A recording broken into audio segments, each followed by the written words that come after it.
Welcome, listener, to Thinking Like a Billionaire. Close your eyes for just a second. And imagine this: you're standing at the very edge of something enormous. Not a cliff. Not an ocean. A threshold. Beyond it stretches a life that doesn't just pay the bills, it multiplies, expands, creates. A life where money isn't something you chase. It's something that flows toward you because of how you think. Pause and breathe that in. Most people believe billionaires are born lucky. They have the right family, the right connections, the right timing. Here's the truth. That story is comforting, but it's incomplete. The real difference isn't luck. It isn't even intelligence alone. It's a way of seeing the world, a quiet, unshakable shift in how opportunities are spotted, how risks are weighed, how failures are reframed, how time is spent, and how legacy is built. This audiobook isn't about get-rich-quick schemes or overnight miracles. It's about rewiring the invisible software that runs your decisions every single day. We're going to walk together through the mindset patterns, the bold moves, the quiet habits, and the long-game vision that separate those who dream of wealth from those who quietly, relentlessly create it. You won't hear recycled cliches here. No magic formulas. Instead, you'll meet vivid stories, some imagined, some drawn from the real patterns of extraordinary lives, each one designed to light up a new corner of your thinking. We'll laugh a little, reflect a lot, and most importantly, we'll move. Because thinking like a billionaire isn't passive. It's active. It's daily. It's now. So settle in. Turn up the volume. Let the outside world fade just a bit. You're about to step into a new way of seeing. Abundance instead of lack, possibility instead of limitation, creation instead of consumption. Ready? Let's begin. Chapter 1: Embracing the Mindset of Abundance and Opportunity. Imagine waking up tomorrow morning and the very first sensation in your chest is not tightness, not calculation, not quiet dread about what might run out, but a soft, steady expansion. As though your ribcage has suddenly remembered it was built to hold more air, more dreams, more tomorrows than you ever thought safe to claim. That feeling, that quiet inner widening, is the doorway we are about to walk through together. For most of our lives we have been trained to live inside a very small story. A story that says resources are fixed, seats at the table are numbered, success is a zero-sum game where someone else's win must mean your loss. We learned it from parents who survived lean years, from teachers who graded on curves, from headlines that scream shortage and competition and collapse. And so we carried that story like a heavy coat, useful once, perhaps, but now it keeps us hunched, scanning always for what might disappear next. But there is another story, older than fear, quieter than panic, and far more accurate. It is the story the most accomplished builders of wealth have lived inside for centuries. They do not see a finite pie, they see yeast that keeps rising. They do not see a closed door, they see hinges that have not yet been oiled. They walk through life assuming the raw ingredients for transformation are already strewn everywhere, waiting only for someone brave enough, curious enough, awake enough to gather them. Let me take you inside the mind of someone who made that shift. Her name, for our purposes, is Lena. 34. Single mother. Night shift nurse.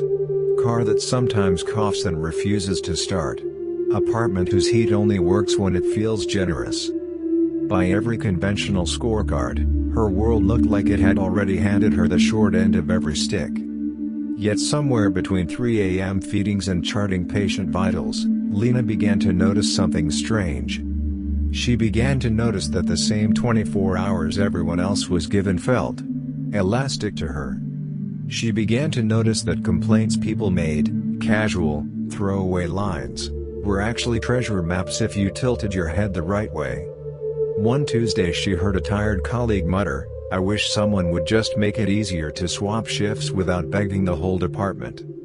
Most people would have nodded sympathetically and moved on. Lena felt a small electric pulse behind her eyes. She didn't have money. She didn't have investors. She didn't have coding skills. But she had attention, and she decided, right then, to aim it like a flashlight into dark corners other people ignored. That flashlight beam eventually became a simple group messaging tool for healthcare workers to trade shifts in real time. Nothing revolutionary at first glance. But to the people whose lives it freed up, it felt like oxygen after suffocation. Here is the secret that hides in plain sight. The universe does not hand out equal portions of possibility. It hands out equal portions of time, and then it waits to see where you point your awareness.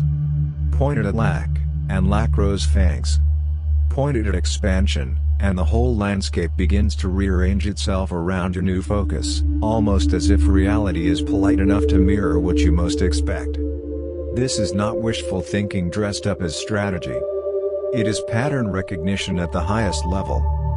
The people who build extraordinary lives do not work harder than everyone else in the brute force sense. They work differently. They refuse to let their nervous system default to emergency mode. They train themselves, sometimes painfully, sometimes gently, to rest in the assumption that value can always be created, that problems are invitations, that enough is a moving target that keeps stretching forward the moment you touch it. Feel that for a second. Right now, in this exact moment, there are ideas floating past your life like pollen on the wind.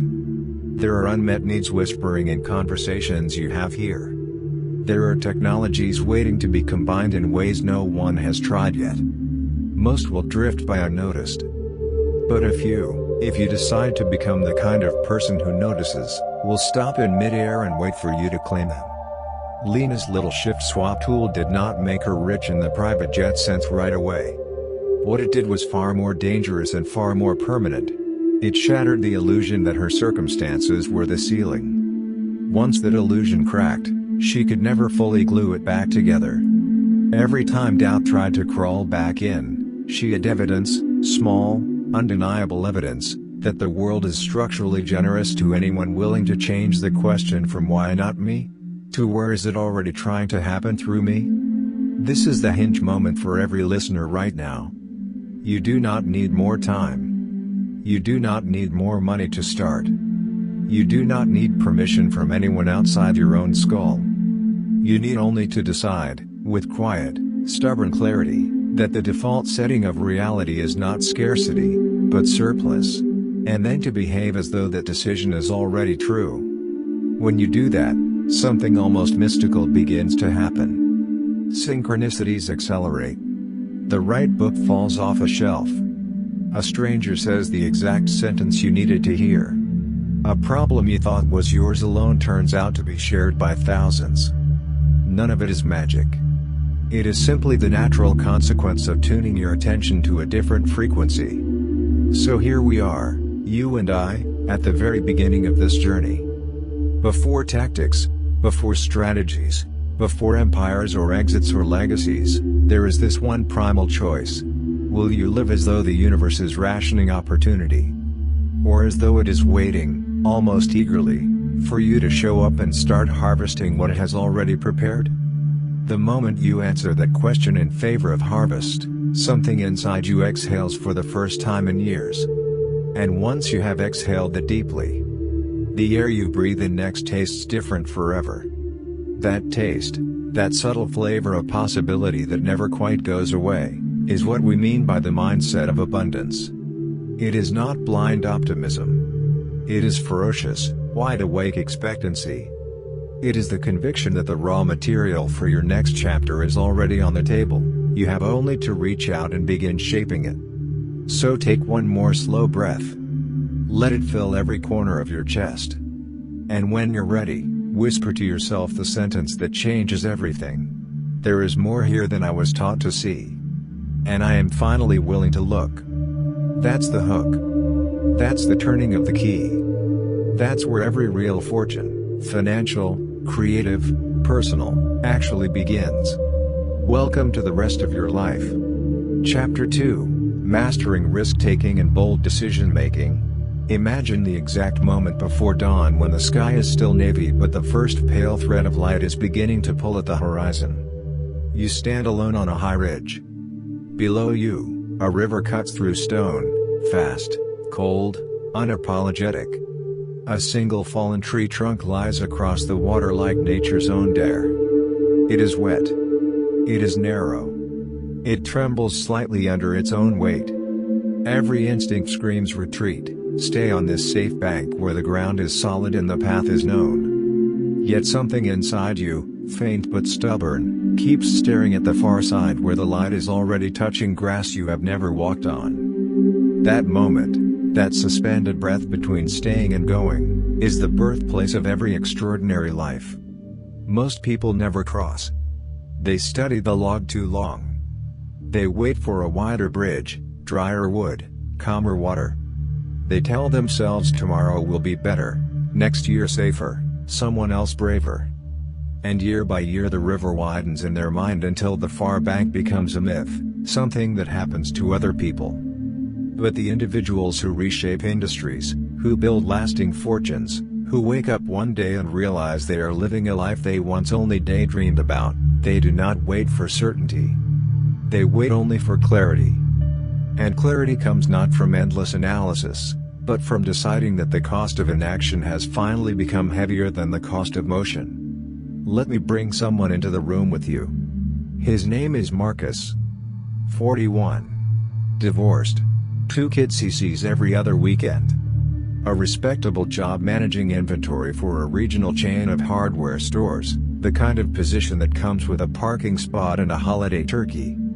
Life was quiet enough to be survivable, loud enough to be exhausting. But Marcus kept noticing the same small fracture in the system he worked inside every day. Local contractors wasted entire mornings driving between stores hunting for specific tools or materials that were always in the back somewhere else. He saw frustrated faces. He heard muttered complaints.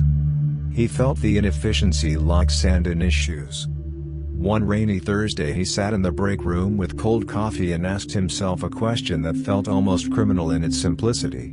What if I built the solution instead of complaining about the problem? The thought landed like a stone in still water. Ripples of panic followed immediately. Quitting meant no salary for months, maybe years. Starting a delivery service for contractors meant buying a van, hiring drivers, building relationships with suppliers, learning software he barely understood. The upside was vague. The downside was sharp and immediate: debt, embarrassment, the possibility of explaining to his children why daddy's new adventure had failed. Yet beneath the fear was a deeper ache, the ache of knowing he would spend the next 20 years wondering what if. He chose the ache he could control. He didn't leap without looking. He spent evenings after the kids were asleep mapping routes, calling store managers he already knew, pricing used vans, sketching a basic app on graph paper. He calculated how many deliveries per day would break even. He imagined the worst-case month and made sure he could survive it. Only then, only when he knew exactly how badly he could lose and still stand up again, did he walk into his boss's office and hand in his notice. The first 6 months were brutal. Rain leaked through the van roof. A driver quit without warning. A major client decided to go with a big corporate service at the last minute.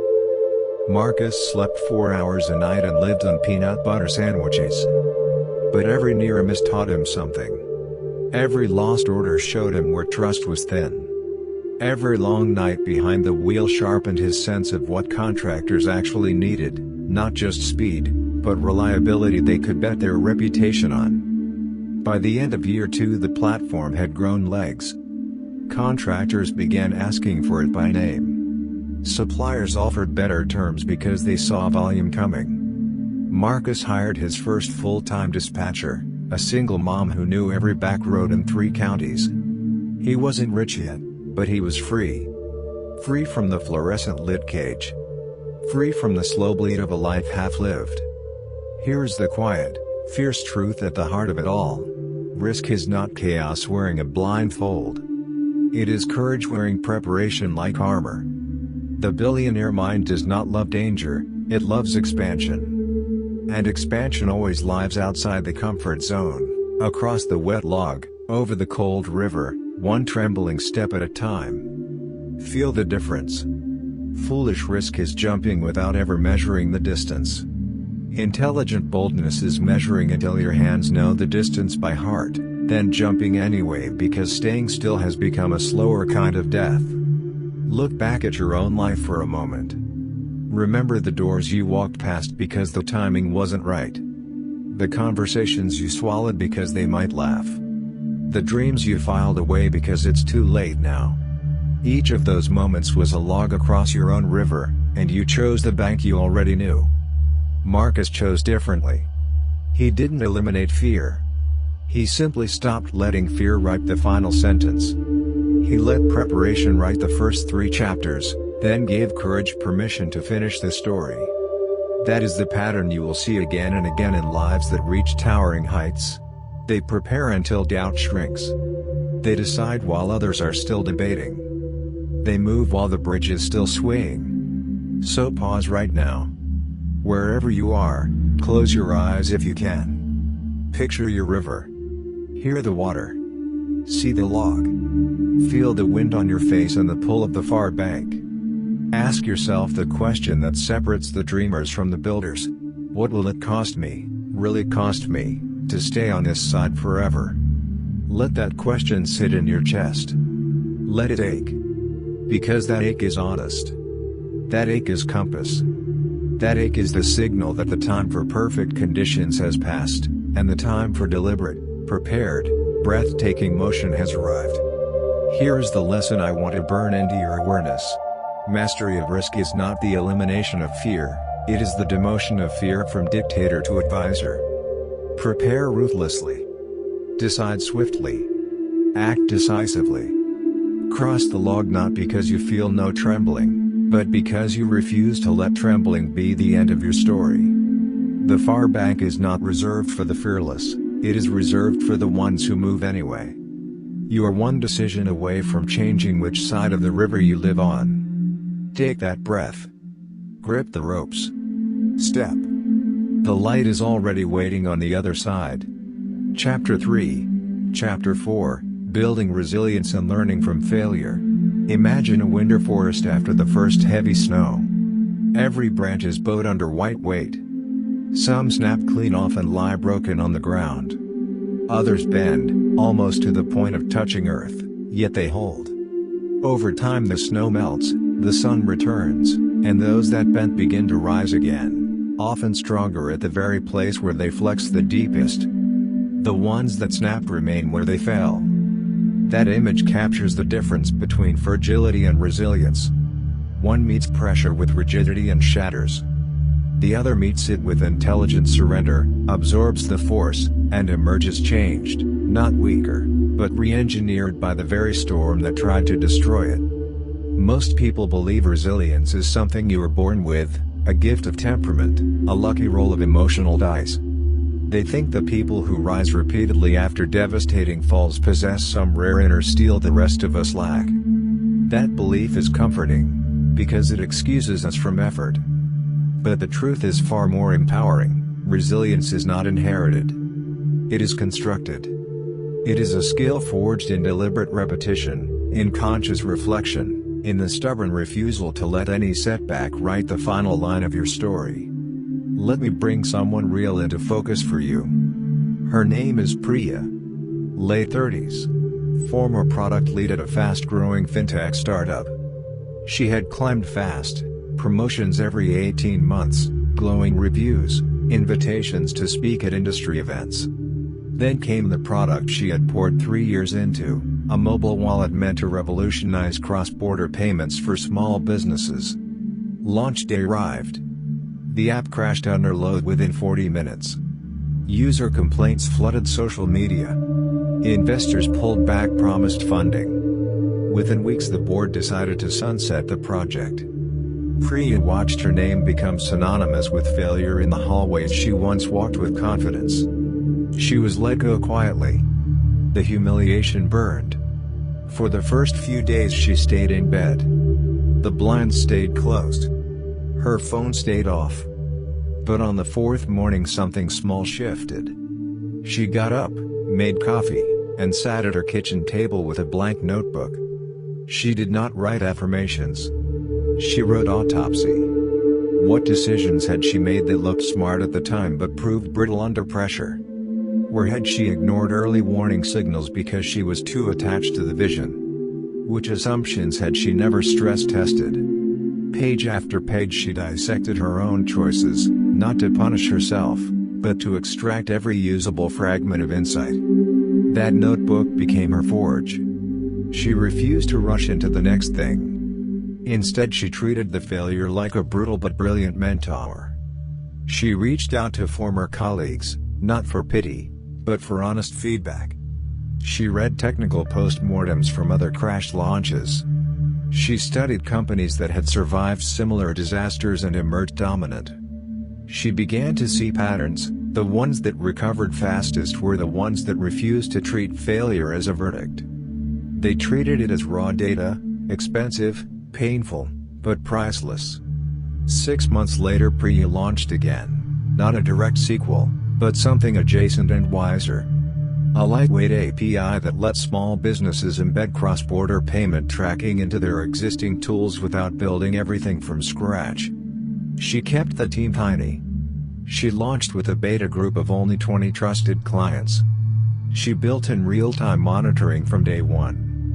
She over-communicated with users instead of hiding behind polish. When small glitches appeared, she fixed them publicly and thanked users for spotting them. Transparency became her armor. The second launch did not explode in popularity overnight. It grew steadily, quiet, deliberate, rooted. Within 18 months the API was powering payments for hundreds of small e-commerce brands. Larger platforms began integrating it. The name that once meant failure in certain circles began to mean resilient execution. Priya never claimed the first collapse didn't hurt. It did, deeply. But she had learned to separate the pain of the moment from the promise of the lesson. Pain is temporary. Insight is permanent. This is the quiet alchemy at the heart of every towering comeback. Failure does not define you unless you let it narrate the story unchallenged. The moment you interrupt that narration, the moment you demand that every fall explain itself, failure stops being an ending and starts being tuition. Feel how that reframes everything. A rejection letter is no longer proof you are unworthy, it is feedback on your approach, your timing, your framing. A product that flops is not evidence you should quit, it is evidence you must adapt. A dream that dies in public is not humiliation, it is a public masterclass in what not to repeat. Resilient minds collect these lessons the way jewelers collect rare stones. They do not hide them in shame. They polish them. They set them into the next design. Each one makes the whole piece stronger, more brilliant, more valuable. Think of your own falls for a moment, the ones you still wince when you remember. The job you lost. The relationship that ended. The idea everyone laughed at. What if you stopped carrying them as wounds and started carrying them as tools? What if you sat down tonight with a notebook and asked each one, "What are you here to teach me? What blind spot were you trying to illuminate? What strength were you forcing me to develop?" That single act, honest reflection without self-attack, begins to rewire the nervous system. Fear of falling shrinks because falling no longer means the end. It means the beginning of the next, better version. Priya still keeps that first autopsy notebook on her shelf. Not as a trophy of suffering, but as a reminder that the worst day she ever endured became the foundation for the best years she has known. Here is the lesson I want to sink deep into your bones. Resilience is not the ability to avoid pain, it is the discipline to mind pain for wisdom.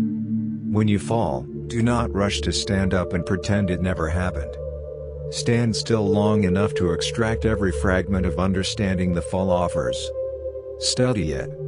Catalog it. Integrate it. Then rise, not as the same person who fell, but as someone newly calibrated, newly dangerous to any future obstacle. Failure is not the opposite of success. It is the raw material of success, and the most resilient minds treat it as such. You have already survived every hard day you have ever faced. That is not luck. That is evidence. You are already stronger than you remember. Now go collect the next lesson. The forge is always open. Chapter 5. Cultivating Wealth, Building Habits and Routines. Imagine the quiet hour just before sunrise when the rest of the world is still asleep. A single lamp glows on a desk. Steam rises from a plain black mug. A notebook lies open, pages already marked with yesterday's wins and today's intentions. No fanfare. No audience. No applause. Just one person, day after day, choosing small disciplines that compound in silence. This is not the glamorous part of wealth creation that makes headlines. It is the invisible architecture beneath every visible empire. Most people chase breakthroughs. They hunt for the one idea, the one connection, the one market wave that will change everything overnight.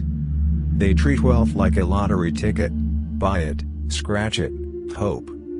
But the individuals who amass enduring fortunes understand something far less sexy and far more powerful. Wealth is not built in explosive moments. It is built in repeated moments. Tiny, unglamorous, almost boring repetitions that stack relentlessly over months, years, decades. Let me introduce you to someone who lived this truth. His name is Elias. 52 now. Grew up in a neighborhood where financial security meant having enough left after rent to buy groceries. He never finished college. No trust fund. No early windfall. But at 23 he made a private vow: he would never again let his income depend solely on trading hours for dollars. That vow became the North Star of his days. He started small, painfully small. Every paycheck, no matter how thin, he split 3 ways before spending a cent. 1 part for immediate living. 1 part for taxes and emergencies. 1 part, at least 10%, sent straight to a separate investment account he never touched. He didn't wait until he had enough to invest. He invested first, then lived on what remained. That single habit forced him to learn budgeting, forced him to learn delayed gratification, forced him to learn the quiet power of compound interest long before he ever saw meaningful numbers. Morning after morning he woke at 5:15 a.m., not because he loved early hours. Because he protected one sacred block of time when no one could interrupt him. He spent the first 45 minutes reading, not social media, not news headlines, but books and reports that sharpened his understanding of money, markets, human behavior, and systems. He read like a man collecting tools for a lifetime of building. He took notes. He summarized. He asked himself, how can I apply this today? What small action would prove I actually understood it? Evenings were not for collapse. They were for review. He tracked every dollar in, every dollar out, not obsessively, but consistently. He asked, did today's spending move me closer to freedom or further away? Did today's conversations expand my circle of knowledge or shrink it? Did today's choices align with the man I promised myself I would become? He built other quiet rituals too. Once a week he met, virtually or in person, with someone who was already ahead of him on the path. Not to pitch. Not to network. To listen. To ask better questions. To absorb perspective he could not yet see from his own vantage point.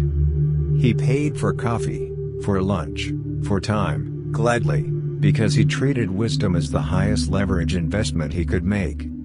He protected his energy like it was gold. No endless scrolling. No toxic debates online. No drama that did not serve his long-term goals. He said no to invitations that felt good in the moment but diluted his focus. He said yes to the things that felt hard in the moment but built momentum over years.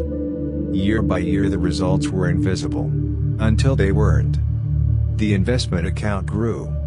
Not dramatically at first, just steadily. Then the compounding began to whisper. Then it began to roar.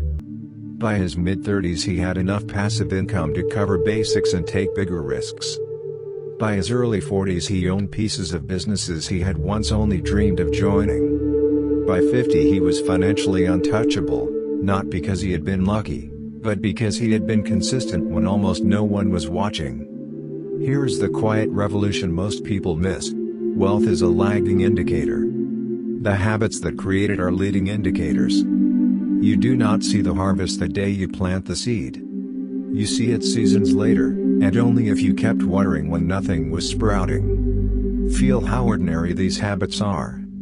Reading for 40 minutes. Saving before spending. Reviewing the day. Protecting focus. Seeking better teachers. None of them require genius. None require privilege. They require only decision, and then repetition until repetition becomes identity. Look at your own days for a moment. What are you doing every single day that is quietly stacking in your favor? What are you doing every single day that is quietly stacking against you? The gap between those two lists is the distance between where you are now and where you could be in 10 years. Elias still wakes at 5:15 a.m., the mug is still black coffee. The notebook is still open. The habits have not changed, only the scale of their consequences has changed. Here is the lesson I want to anchor in your deepest thinking. Wealth is not created by heroic one-time efforts, it is created by boring, repeatable choices made long after the excitement has faded. Identify the 3 to 5 highest leverage daily actions that align with abundance. Do them every day, not when you feel inspired, but especially when you do not. Protect them like sacred ground. Measure progress not by immediate results, but by consistency of input. The compound effect is mercilessly fair, it turns small disciplines into massive outcomes and small neglects into massive regret. You do not need more motivation. You need more structure. Build the structure now. The wealth will follow, not quickly, but inevitably. The quiet hours are calling. Answer them. Chapter 6, Harnessing Networking and Influence. Imagine walking into a vast library at midnight. The shelves stretch higher than you can see, books whispering in the silence, each one holding knowledge, stories, doors to new worlds. You do not enter to browse aimlessly. You enter with intention, seeking specific volumes that can shift the trajectory of your life. Some books find you. Others you must search for, ask for, earn the right to open. Networking is exactly that midnight library, except the books are people, and the most valuable ones are rarely sitting on the open shelves waiting to be picked up. They are behind locked cases, on higher floors, guarded by their own quiet standards of trust, value, and mutual respect. Most people approach networking like speed dating. They collect business cards, deliver rehearsed pitches, chase connections as though quantity equals power. They leave events with pockets full of names and a calendar full of coffee dates that go nowhere. The real builders of influence understand something far more subtle. Relationships are not transactions. They are living systems. They grow slowly, require care, yield fruit only after seasons of patient tending. Let me introduce you to someone who mastered this art without ever seeming to try too hard. Her name is Sophia. Mid-40s. She began her career as a junior copywriter in a small agency, talented, underpaid, mostly invisible. She had no famous mentor, no family name that opened doors. But she had one burning realization early on: the world runs on who knows you, who trusts you, and who is willing to move the needle for you when the moment matters. Sophia did not start by asking for favors. She started by giving them, quietly, generously, without keeping score. When she overheard a colleague stressing about a tight deadline, she stayed late and polished their draft. When a client mentioned offhand that they were struggling to find reliable freelance photographers, she sent 3 vetted names with samples and rates, no commission, no strings. When she met someone interesting at an industry mixer, she followed up the next day not with a sales pitch, but with a specific, thoughtful resource, an article, a tool, an introduction that solved a problem they had mentioned in passing. People remembered. Not because she was loud. Because she was useful. Over time those small deposits compounded. The colleague she helped became creative director and started sending overflow work her way. The client she supported referred her to bigger brands. The photographer she connected began introducing her to agency owners.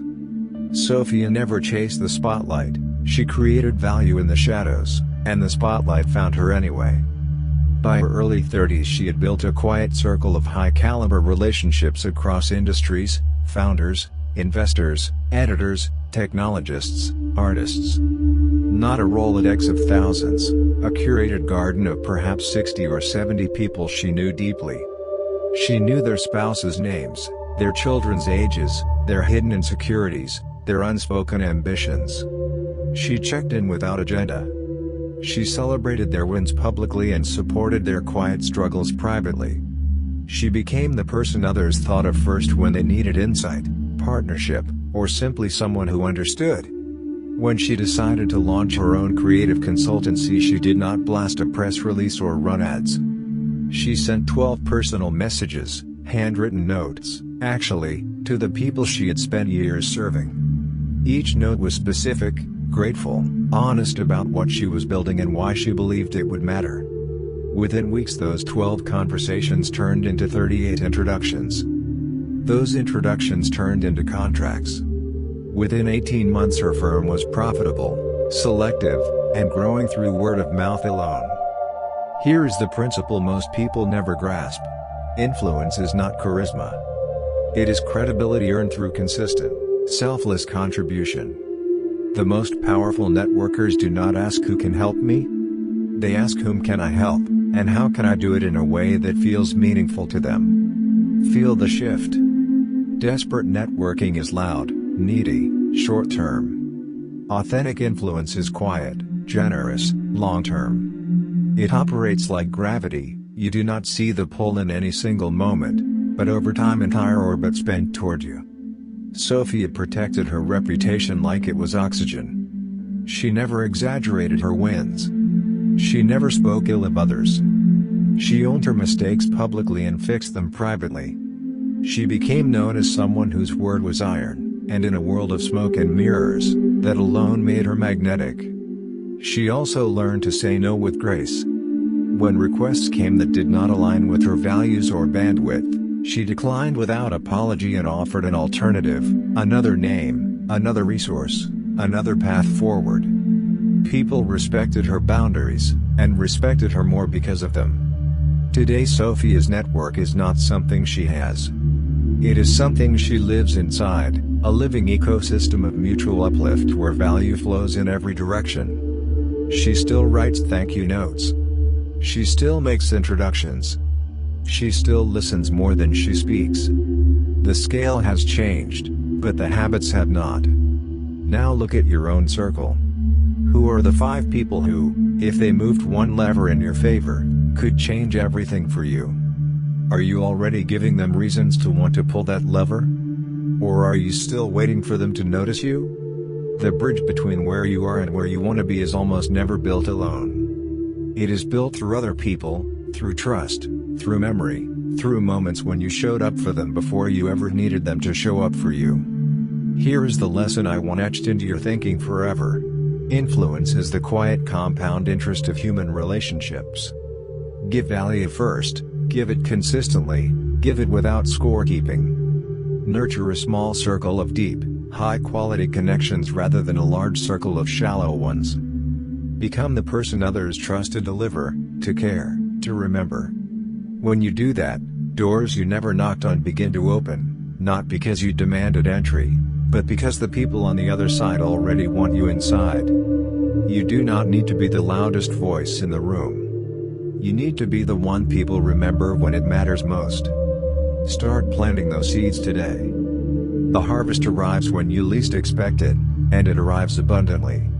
Chapter 7, Crafting Legacy, Vision, and Long-Term Thinking. Imagine standing alone on a high cliff at the very edge of twilight.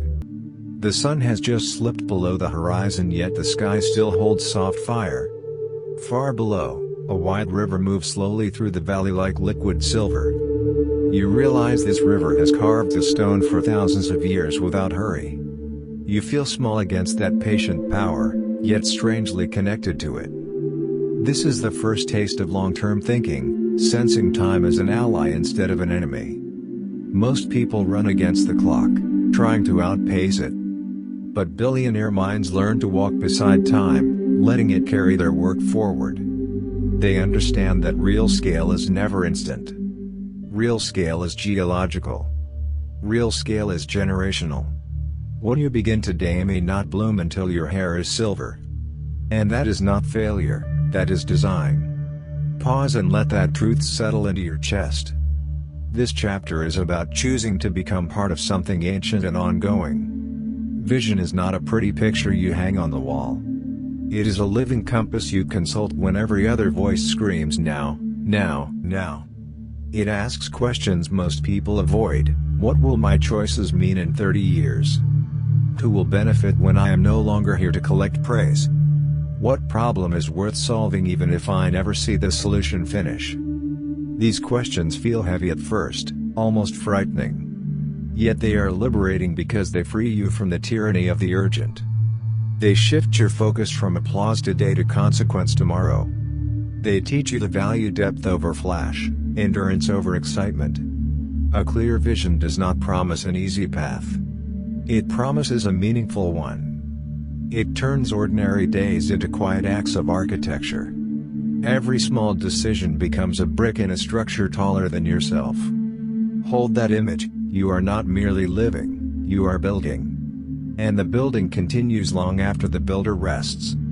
Legacy is not fame, statues, or a Wikipedia page that few will read. Legacy is the momentum you leave behind in other people's lives. It is the courage you modeled when no cameras were rolling. It is the kindness you showed when no one would ever know. It is the system you created that solves a problem you will never witness. True legacy feels almost invisible while you are making it. It rarely announces itself with trumpets. It arrives in whispers, a young person quoting your words years later. A community still thriving because of a decision you made in silence. A principle still guiding behavior when your name has faded. This is why legacy frightens some people. It demands you care about outcomes you cannot control. It asks you to love something bigger than your own lifespan. Yet that love is what separates ordinary lives from unforgettable ones. Choose it deliberately and it becomes your greatest freedom. Refuse it and you simply disappear.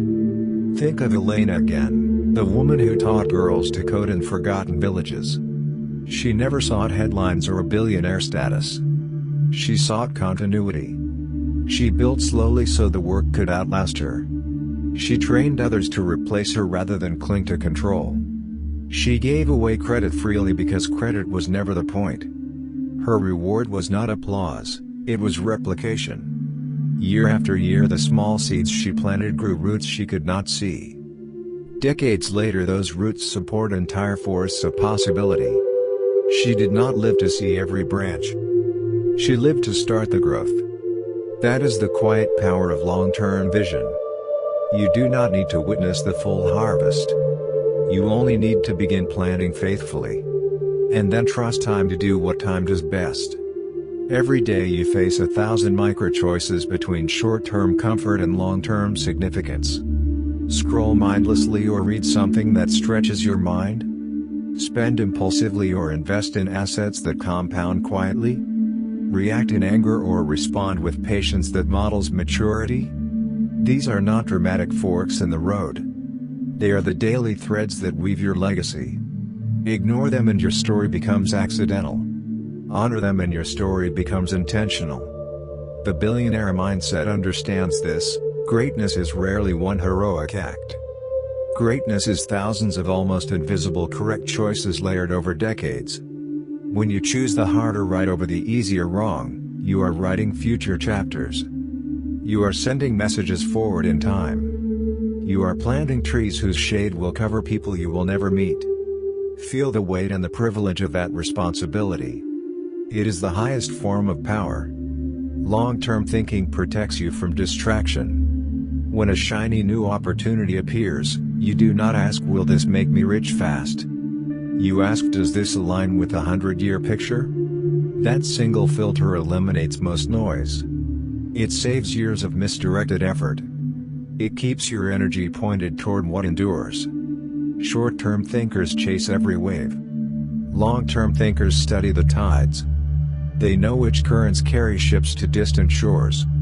They sail accordingly even when others laugh at their slow pace. Speed is overrated when the destination is eternity. Patience becomes strategy. Delay becomes wisdom. The ability to wait becomes the ultimate competitive advantage. Master that and very little can knock you off course. Vision without action is fantasy. Action without vision is chaos. The two together create civilization. Write your vision down, not vaguely, but vividly. Describe the world you want to help create. Name the values that must survive you.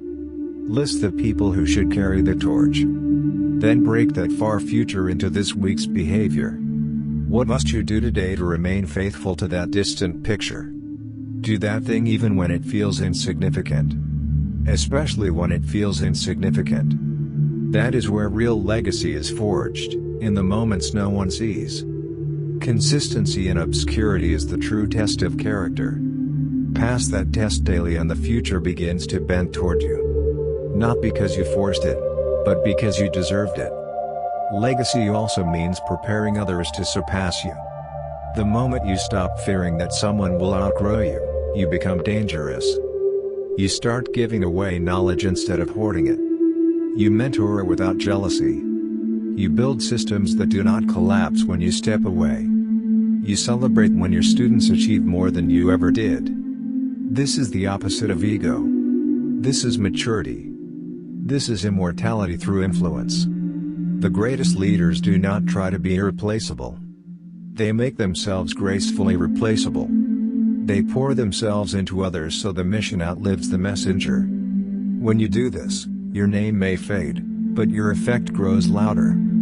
That is the paradox of true greatness. It becomes quiet so it can become permanent. Look back at your own life so far. What have you already started that could ripple forward? A child you are raising with intention. A friendship you are tending carefully. A project you refuse to abandon despite difficulty. These are not small. They are the earliest chapters of your long story. Honor them. Protect them. Expand them. Every act of care is a vote for a better future. Every act of neglect is a vote against it. You are voting every day whether you realize it or not. Choose consciously. Choose courageously. Choose for tomorrow more than for today. The fear of death often hides the deeper fear, irrelevance. Long-term thinking dissolves that fear. When you live for something bigger than your own lifespan, death loses its sting. Your work continues. Your values echo. Your love persists in the lives you touched.